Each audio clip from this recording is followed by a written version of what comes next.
The Mitchell girls have spent most of this season as the state's top-ranked team. Not bad for a team with just one senior. We really have grown up a lot. I mean, we've been around these people our whole life, and we really like to push the ball and get out and run. We don't really have a lot of depth actually, but I mean the players that do play, they're strong and they know what needs to be done. The Colonels are led by a great pair of scorers in junior Carrie Young and sophomore Macy Miller, who are both SDSU recruits. But Coach Wes Morgan says those two get plenty of help. Other than those two, our supporting cast has been pretty good lately. Macy and Carrie don't act like they're a sophomore and a junior, but they stuck a lot of time in it to get to that point, and they're doing a good job. I mean, they're great offensive threats, and we know that if we need to score, we can get the ball to them, but that doesn't mean if they're getting double teamed, I mean, other people can step up. When these girls were even younger, they finished 7th in the state tournament last year. This year they'd be considered the favorite in a really wide open AA field. Any team can win, so we all know that, and Coach tells us that all the time, so we just stick to the game plan and we just do what we do. Winning a state title would be great, and that's our goal and that's our plan, and hopefully with this group we can follow through on it.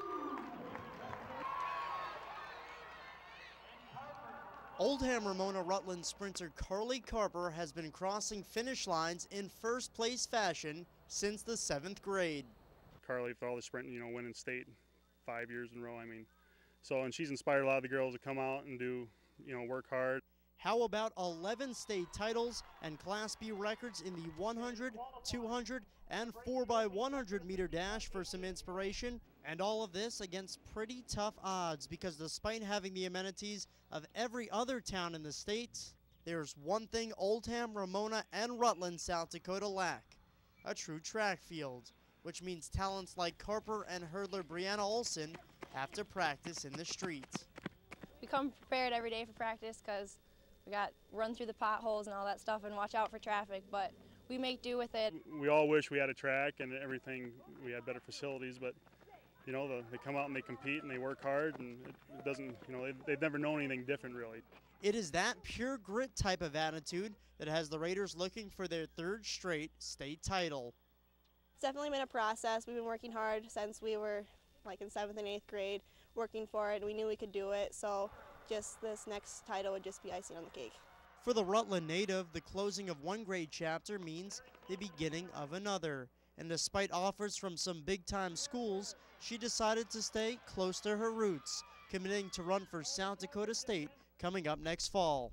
I did look at a lot of different other places, and I just felt like SDSU was a great place for me. I felt really at home.